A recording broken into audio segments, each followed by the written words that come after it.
नमस्कार बच्चों। तो आज हम लोग देखने वाले S C Verma chapter number 10 question number 15 का सॉल्यूशन। 15 में इस बार बोला है बेटा एक यूनिफॉर्म स्क्वायर प्लेट है। ठीक है, तो मैं कोशिश करता हूँ एक यूनिफॉर्म स्क्वायर प्लेट ड्रॉ करने की। तो ये स्क्वायर प्लेट दिया हुआ है, मास इसका m दिया हुआ है एंड एज लेंथ कितना दे दिया है a। ठीक है, तो मोमेंट ऑफ इनर्शिया निकालना है वन ऑफ इट्स डायगोनल के अबाउट। तो कोई भी डायगोनल आप यहाँ से ले लो, उसको आप ड्रॉ कर लो। ठीक है, तो ये जो डायगोनल है इसके अबाउट आपको क्या करना है, मोमेंट ऑफ इनर्शिया निकालना है। ठीक है, इसके अबाउट तो अब कैसे निकाला जाए सर। अब यहाँ पे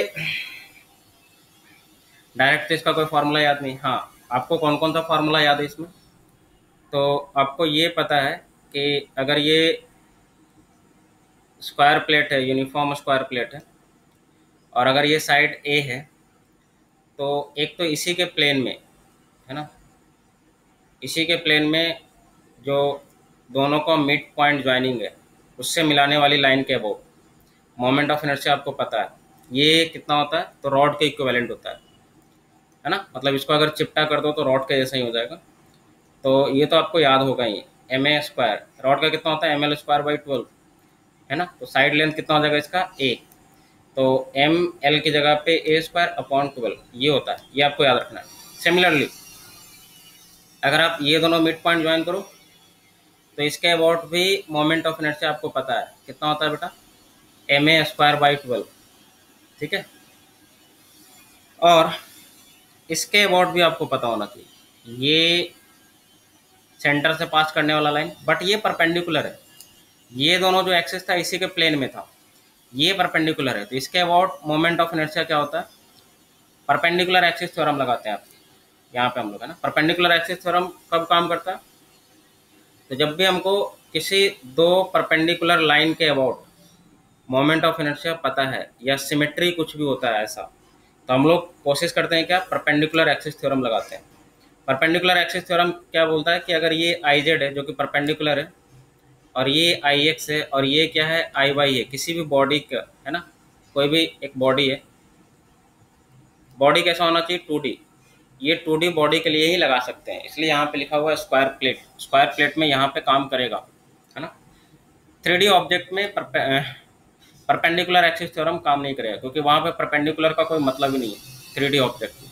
ठीक है, तो सबसे पहले तो ये है कि ये परपेंडिकुलर एक्सिस थ्योरम काम कहाँ पे करता है, तो 2D ऑब्जेक्ट होना चाहिए। पैरेलल एक्सिस थ्योरम कहाँ पे काम करता है, तो दोनों में काम कर जाएगा, 2D में भी काम कर जाएगा 3D में भी, उसमें कोई रिस्ट्रिक्शन नहीं है। ठीक है, तो ये अच्छा, यहाँ पे आपको पता है कि आई जेड जो होता है ना, आई जेड इक्वल टू क्या होता है बेटा, आई एक्स प्लस आई वाई। ठीक है, इसको आपने प्रूफ भी करा होगा, ये फॉर्मूला सिंपली याद रखना है आपको, I Z equal to I X plus I Y होता है। तो यहाँ पर भी अगर कोई आपसे सेंटर के अबाउट पूछे तो आप सिंपली क्या लिखोगे, दोनों को ऐड कर लोगे, क्योंकि ये दोनों परपेंडिकुलर है, इसके अबाउट आपको पता है। तो जो दोनों का इंटरसेक्शन पॉइंट है ना, उससे पास करने वाली लाइन और इसके परपेंडिकुलर जो होगा है ना, तो यहाँ पे देखो तीनों पास करना चाहिए एक ही लाइन से है ना, एक ही पॉइंट से। तो उसके अबाउट जो मोमेंट ऑफ इनर्शिया होता है वो दोनों का सम होता है आई एक्स प्लस आई वाई, तो ये कितना हो जाएगा एम ए स्क्वायर बाई 6, ये पूरा याद होना चाहिए। ठीक है, दूसरा चीज आप देखो, आप यहाँ पे अगर आपको निकालना है इस एक्सिस के अबाउट, तो ये तो मुझे नहीं पता, तो इसमें आप कुछ ना कुछ सिमेट्री करोगे अब है ना, क्योंकि यहाँ पे आप देख लो ये तो खुद सेंटर ऑफ मास से पास कर रहा है। ठीक है, ये खुद सेंटर से ही पास कर रहा है, तो आप यहाँ पे पैरेलल एक्सिस थ्योरम लगा भी नहीं पाओगे। पैरेलल एक्सिस थ्योरम कहाँ पे ले जाओगे आप है ना, तो लगाना थोड़ा सा मुश्किल है, क्योंकि और किसी के अबाउट आपको पता नहीं है जो पैरेलल हो। तो यहाँ पे आपके पास चॉइस यही रह जाता है कि आप परपेंडिकुलर एक्सिस थ्योरम ही लगाओगे।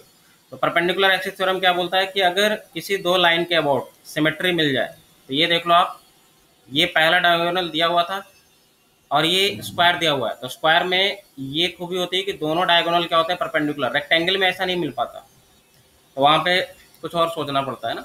यहाँ पर तो ये दोनों परपेंडिकुलर है, तो ये दोनों अगर परपेंडिकुलर है बेटा, तो आई जेड जो होगा है ना, आई जेड जो कि आप जानते हो यहाँ पे आपने निकाल चुका है, आई जेड जो होगा वो क्या होगा, आई एक्स। इसमें से किसी को अगर मैं एक्स मान लूँ और किसी को मैं वाई मान लूँ, तो आई जेड इक्वल टू क्या हो जाएगा बेटा, यहाँ पे सिंपली हम लोग लिख सकते हैं आई X plus I Y. Perpendicular axis theorem तो यही बोलता है ना, आई एक्स एंड आई वाई। यहाँ पे ध्यान देना, ये प्लेन ऑफ द बॉडी में है ना, बॉडी के प्लेन में ये आई जेड क्या है, प्लेन के परपेंडिकुलर। और देख लो यहाँ पे तीनों एक ही जगह से क्रॉस कर रहा है।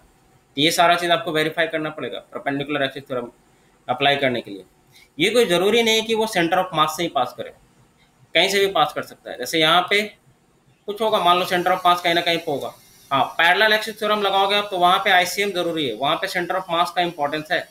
यहाँ पे सेंटर ऑफ मास से पास करना जो है कोई जरूरी नहीं है, कहीं से भी पास कर सकता है। क्लियर है? और सिमेट्री देखो और लगा दो। तो sir I X and I Y, सोचो इसके अबाउट मोमेंट ऑफ इनर्शिया जो आप निकालोगे और इसके अबाउट जो मोमेंट ऑफ इनर्शिया निकालोगे, दोनों तो सेम ही होगा ना, दोनों तो डायगोनल ही है। तो इसके अबाउट अगर मोमेंट ऑफ इनर्शिया आई आता है तो इसके अबाउट भी मोमेंट ऑफ इनर्शिया कितना आएगा, आई आएगा। दैट मीन सिंपली आप लिख सकते हो क्या, 2i। और इसी आई की वैल्यू निकालना है, इसी आई में से एक आई जो है वो क्या है, आई एक्स है। आई एक्स की तो वैल्यू निकालना है, तो आई एक्स क्या है, आई की वैल्यू निकालनी है। तो अगर आई जेड पता चल जाए तो काम बन जाएगा। तो आई जेड तो आपको पता ही है, सिंपली आई जेड कितना है बेटा, M A square by 6। Side length इसमें भी ए है ना, तो M A square by 6 simply. तो आई जेड की जगह लिख दिया M A square by 6, that is equal to 2i। तो आई की वैल्यू कितनी आ जाएगी, डायगोनल के अबाउट कितनी आ जाएगी, M A square by 12, M A square by 12। ठीक है।